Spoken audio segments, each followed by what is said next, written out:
بالله بسم الله الرحمن الرحيم. halkan waxaa ka hadlaya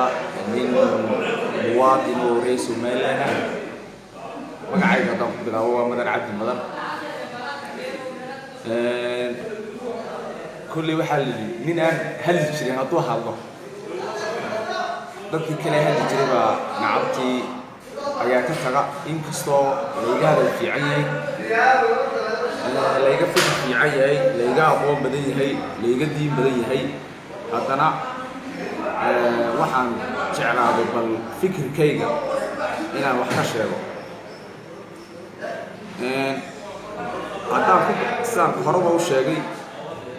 nin dhalinyaraan ahay waqtigii dhalinyaradayga ka sii baxaya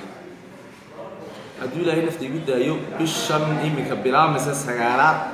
waxaan noqonayaa 36 jir ilaa iyo maalintii laanta la asaasay ilaa maanta annagoo dhalinyaro baa la qabanayaa horumar baa la gaarayaa laanta way dhaqaaqday nimcaa lagu jirayaa 36 sannadood ee laanta usoo taagnaynayna ku ciraysanay oo annagaa ku ciraysanay wax mustaqbala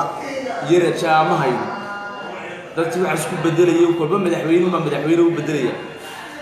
mid baa imanaya mid unbaa tegaya wax isbedeloo muuqdo oo cadna lama hayo noloshii asaasigii lama hayo biyo lama hayo leer lama hayo caafimaad lama hayo waxbarasho lama hayo dhalinyaradiina mustaqbal male halkaa waxaan aad ugu celcelinaya dhalinyaradii mustaqbalkayga ma jiro dadkii u damqan lahaa ee xilka markay doorashada gelayaanna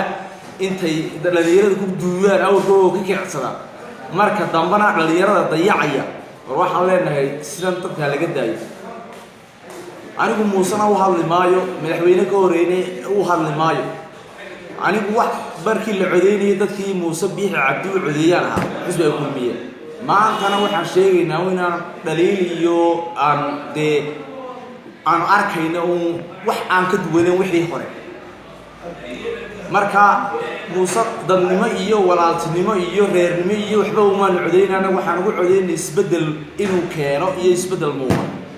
maantana waxba ma arkayno kuwii hore dhaaway inkastoo midada uu joogaa yartahay haddana wax isbedel oo muuqda oo kuwii hore uu ka duwayay ma arkayno marka dadku bay isbedelaya ee wax isbedel oo muuqda lama arkayo dadkan dhalinyarada iyo dadkan waayeelka dad kalaantan dadka ku nool ee buuriga laga kireeyay maalin kasta leeyahay way dhaqaaqaysaa laan baa la ictiraaf dadka sidan laga daayay war dadkii uu nuuxiyahay xilka uu qaban lahaa ee dadka mustaqbalkooda uu yifiin lahaa dadkii lama arkayo wallaahi maanta aniga waxa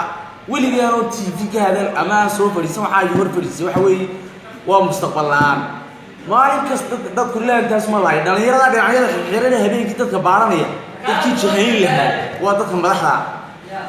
dhalinyarada in la jeeyay oo garoona loo furo oo waxbarashadooda laga shaqeeyo oo caafimaadkooda laga taliyo oo mustaqbalkooda laga taliyo waxba looma talin halkaas ma leeyahay in hebel baa halkan dadka dhacay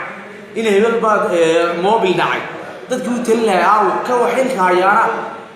maalin kasta dadka xoog u cunayaan wax alla waxay soo kordhinayaan ma jirto